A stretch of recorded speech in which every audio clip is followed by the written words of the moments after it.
한 여기서부터 필지가 여기서부터 여기까지, 여기서 한 요 정도 반경이 쭉 이게 진행된다는 거 보시면 돼요. 근데 중요한 건 문제가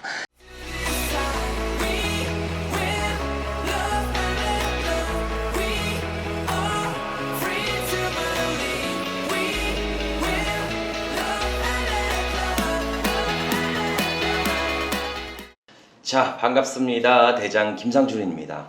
요즘 주거의 부동산의 각종 규제가 강화되어 비교적 규제가 적은 토지 투자에 관심을 쏟고 있습니다. 그 중에서도 1,000만원 이하의 종잣돈으로 투자가 가능한 과소토지, 즉 아주 작은 토지만 찾아 대박을 만들어 보자 생각하고 초소형 토지만 찾아다니시는 분들이 많아졌습니다. 자, 이번에 소개해드릴 물건도 이런 과열장으로 인해 많은 투자 수요와 높은 낙찰가를 기록한 공매 물건을 예시로 보며 말씀드려 보도록 하겠습니다. 자, 해당 토지는 3평 남짓 되는 과소토지이며 이 땅은 현황상 도로로 사용 중이며 감정가는 125만원으로 아주 작은 금액으로 시작하는 물건이죠. 토지 면적이 3평으로 단독적인 가치를 만들기에는 현저히 작고 또한 주변 개발 호재사항도 없어서 사실상 토지 가치가 전혀 없는 토지이죠. 하지만 매각 당일 전혀 투자 가치가 없는 3평 토지가 무려 42명이나 치열한 경쟁을 벌인 물건이었습니다. 이날 낙찰가는 감정가 120만원 대비 300%나 넘는 380만원 선에서 낙찰이 되었습니다. 감정가 120만원 밖에 되지 않는 단독 효율 가치가 없는 3평짜리 토지, 그것도 현황상 도로로 쓰고 있는 토지를 왜 42명이나 입찰 참여하고 낙찰가도 감정가 대비 300%나 높게 낙찰받은 이유가 무엇일까요? 아무도 모르는 개발 호재가 있을까요? 해당 토지 위에 현장에서만 확인 가능한 가치가 높은 건물이 있었을까요? 여러가지 투자 사유가 있으니 42명이나 입찰 참여했겠죠. 그래서 제가 직접 현장에 나가 왜 이렇게 많은 사람들이 300%나 넘는 가격에 과소토지를 낙찰받았는지 팩트체크 해보도록 하겠습니다. 자, 바로 물건지로 방문해 보시죠. 출발하겠습니다.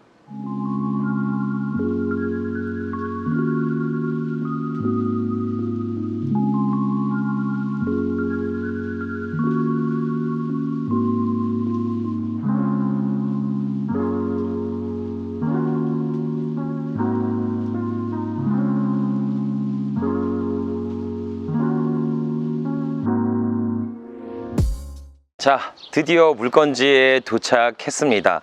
해당 위치는 평택시 오성면 기름리에 위치한 토지이며 물건 종별로 봤을 때는 도로로 사용 중에 있었어요.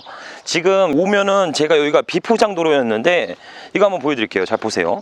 지금 여기 다 포장 깔아져 있죠. 여기 다 쭉 깔아놨네요. 포장 도로를 깐 지가 얼마 되진 않은 것 같습니다. 와서 보니 이 현장에서만 확인할 수 있는 가치가 뛰어난 부동산이 있거나 혹은 개발에 대한 충분한 이슈사항은 없었습니다. 자, 네이버 지도로 서치를 해보면 도두리 반경에 평택 미군 부지가 위치해 있습니다. 그로 인해 양측에 미군들이 좀 거주할 수 있는 주택가들이 약간 있는 것 같아요. 여기 한번 보세요. 여기 주택가 보이시죠? 이게 지금 미군들이 주력으로 사용하는 주택 부지라고 되어 있는데 이쪽이랑 이쪽이랑 옆에들도 있죠. 요렇게 주택 부지가 옆에 같이 껴있어 샌드위치 부지로 껴있어서 향후 주택 건설에 대한 수요층은 어느 정도 있어 보이긴 하는 지역이긴 합니다. 자, 이런 것들이 잘 안 보여요. 왜 안 보이냐면 네이버 거리뷰 지도로 이렇게 보면은 모자이크 처리가 되어 있습니다. 그 이유는 군사 지역이기 때문에 별도의 촬영이 허가되지가 않아요. 여기서 꿀팁 하나 전달드릴게요. 세계에서 가장 상세한 지구본이라는 구글 어스 지도를 통해 검색을 한다면 군사 지역 또한 지도로 전체적으로 확인이 가능합니다. 구글 어스 지도는 경매 투자인에게 필수적인 항목이니 꼭 참고하셔서 무조건 이기는 투자를 하셨으면 좋겠습니다. 이 토지를 와서 보니까 여기 보시면 공매 나온 물건이 319-2번지 필지, 여기 필지입니다. 사실상 도로로 보면 여기죠. 여기서부터 제가 걷는 거 한번 보여드릴게요. 한 여기서부터 필지가 여기서부터 여기까지, 여기서 한 요 정도 반경이 쭉 이게 진행된다는 거 보시면 돼요. 근데 중요한 건 문제가 319-1번지 필지 여기입니다. 여기 이 대지, 건축이 가능한 이 필지를 전부 막고 있습니다. 이 필지를 전부 막고 있어서 사실상 저 필지가 없으면 건축 행위를 할 수가 없어요.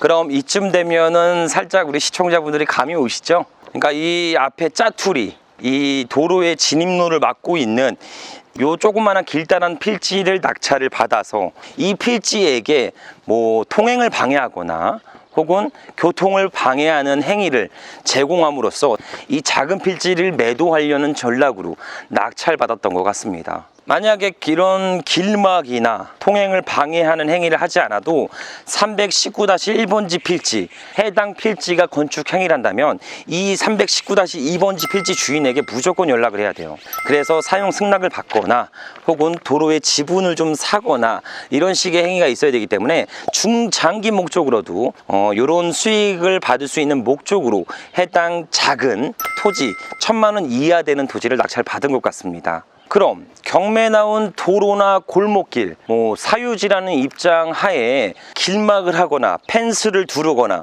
장애물을 둬서 사람들의 통행을 방해한다면 누구나 알박기로 돈을 벌 수 있을까요? 기존 골목길 영상에서도 말씀드린 바와 같이 아무리 사도라고 해도 골목길을 방해하거나 사람의 통행이나 자동차 통행을 방해한다면 일반 교통 도로 방해죄가 성립될 수 있습니다. 즉 오랜 기간 동안 해당 도로를 인도나 도로로 사용하고 있었다면 배타적인 사용 수익권을 포기한 땅으로 해석하여 법적인 체벌을 받을 수 있다는 겁니다. 단 해당 도로가 유일한 도로가 아니라 다른 진입로로에서 또 들어갈 수 있다면 해당 도로 및 인도를 사용 수익권을 주장하면서 재산권을 주장하며 사용 수익권을 만들어갈 수도 있긴 합니다. 즉 여러 가지 상황과 정황상을 대조해서 각기 다른 판결이 나올 수 있다는 겁니다. 통상 이런 문제로 인해서 소송이 진행되면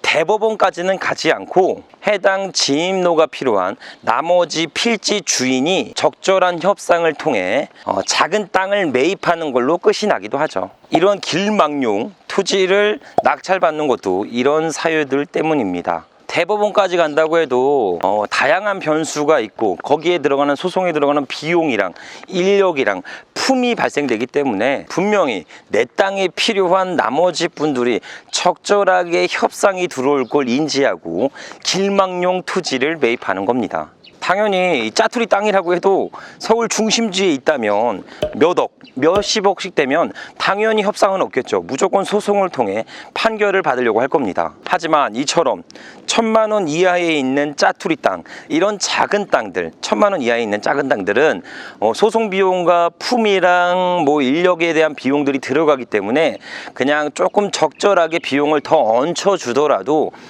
필요로 하는 이 짜투리 땅이 도로 진입에 대한 부분들이 필요해서 개발에 대해서 필요해서 일부 과평가해서 제한하고 사들이기도 하죠. 그래서 요즘 소액 짜투리 땅들을 묻지마식으로 그냥 막 사들이는 경우들도 투자자들이 많이 발생되고 있어요. 남들이 필요로 할 것 같은 짜투리 땅들을 미리 사놓거나 개발에 대한 이슈가 있는 지역들만 골라다니면서 막 알박기를 해놓는 경우이죠. 즉 무조건 싸게 사고 언젠가는 오를 거라는 기대감을 가지고 묻어두는 투자입니다. 그러니까 결론적으로 내 세대 때, 지금 나 시대 때는 포기하겠어. 내가 부자 되는 건 이제 끝났어. 하지만 내 손자 손녀들에게는 가난을 대물림 되지 않게 하겠어. 이러면서 무작정 땅을 사들인 다음에 물려주겠다라는 식으로 투자하시는 분들도 많이 있습니다. 토지는 이런 토지들은 희석되지가 않죠. 복사 붙여넣기도 안 되잖아요. 존재 자체만으로 빅뱅을 만들어낼 수는 있긴 합니다. 만약 예를 들어 아무 생각 없이 한 10평 정도를 매입한 토지가 10년 정도 지나서 공급량이 증가됨에 따라 주변 건설사들이 아파트를 지려고 필지를 막 매입하기 시작한다면 최초 매입가 대비 적게는 5배, 많게는 100배 이상의 수익을 만들기도 합니다. 아니면 소유 면적에 대한 일부 권한을 인정받아 분양권, 즉 딱지로 지급받기도 하죠. 하지만 오늘 본 물건처럼 다양한 출구 전략을 계산하지 않고 토지 분할, 필지 합필, 성토 작업, 이런 개발 행위에 따라서 토지의 가치를 올리는 것이 아닌 투자하는 땅이 필요로 한 사람들에게 고의적으로 피해를 주거나 악의적으로 길을 막아서 돈을 버는 행위는 투자가 아니라 투기에 가깝습니다. 만약 협상이 원활하게 진행되지 않고 내 필지를 필요로 한 사람도 없다면 출구 전략은 하나만 구성하고 토지를 매입했기 때문에 이거를 이러지도 못하고 저러지도 못하는 애물단지 토지가 될 수도 있습니다. 또한 토지를 보고 다양한 출구 전략을 계산하고 한 게 아니라 내 땅이 필요로 한 사람 한 명만 보고 투자를 했기 때문에 더 이상 투자에 대한 시야는 커질 수가 없게 됩니다. 즉 똑같이 이런 알박기 할 수 있는 토지만 찾아다니면서 평생 투자를 이어갈 수밖에 없겠죠. 부동산 경매 투자는 중장기적으로 보셔야 됩니다. 부동산 투자의 인사이트를 키우는데 집중하셔야 된다는 겁니다. 현재 매입하려는 토지 자체의 본질을 이해하면서 해당 토지의 미래 가치, 향후 내가 개발에 대해서 다양한 출구 전략을 구상하면서 토지를 보실 줄 알아야 된다는 거죠. 즉 토지를 보고 머릿속에서 주변 입지에 대한 분석, 미래의 가치, 해당 토지에 따라서 잠재적인 가치를 뽑아낼 줄 알아야 된다는 이야기입니다. 그리고 나서 인풋 대비 아웃풋을 대조해서 최종적인 매입 의사를 결정하셔야 된다는 거죠. 그럼 이런 질문을 할 수 있습니다. 투자 인사이트를 기르고 다양한 토지의 가치를 판별할 수 있는 눈은 어떻게 만드는 건가요? 석박사 학위까지 다 따면서 열심히 한 10년, 20년 공부해야 되나요? 이렇게 말씀할 수 있습니다. 결론부터 말씀해 드리면 절대 그렇지 않습니다. 누구나 볼 줄 알게 되고 다양한 출구 전략을 구상하면서 무조건 이기는 투자를 진행할 수 있습니다. 즉 똑똑하거나 많은 공부를 한다거나 해당 토지나 부동산 경매에 대해서 라이센스를 다양하게 보유해야 된다는 거나 이런 게 아니라는 거죠. 실전에서 토지를 직접 보고 해당 토지를 통해 내가 얻을 수 있는 가치를 지속적으로 공부하면서 인사이트를 키워나가셔야 됩니다. 제가 여기서 한 가지만 짚고 넘어갈게요. 부동산 투자를 잘한다? 혹은 고수다? 이런 사람들은 남들보다 월등한 머리나 지혜를 갖고 있어서 그렇게 된 것이 아닙니다. 그냥 단순적으로 오랜 시간 동안 하나에만 몰두해서 다양한 경험과 출구 전략을 만났고 경험했던 사람들이라는 거죠. 그런 실전 경험과 정보력을 토대로 다른 사람과 상담을 통해 해안을 제시할 수 있고 새로운 정보가 왔을 때 기존 데이터랑 비교하면서 다양한 출구 전략을 만들어내게 됩니다. 더 나아가서 작은 정보를 가지고 여러 가지 상황을 추측하여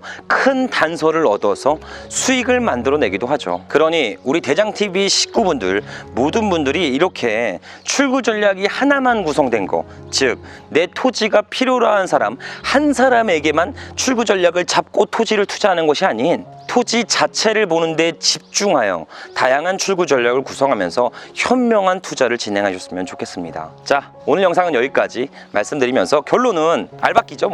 알박기입니다. 도로 필지를 매입해서 뒷필지의 건축 행위를 막아 추후 높은 가치에 매도하려는 전략으로 보여질 수밖에 없습니다. 자, 오늘 영상은 여기까지 말씀드리면서 앞으로도 보다 현실적인 영상으로 보답드리도록 하겠습니다. 자, 감사합니다.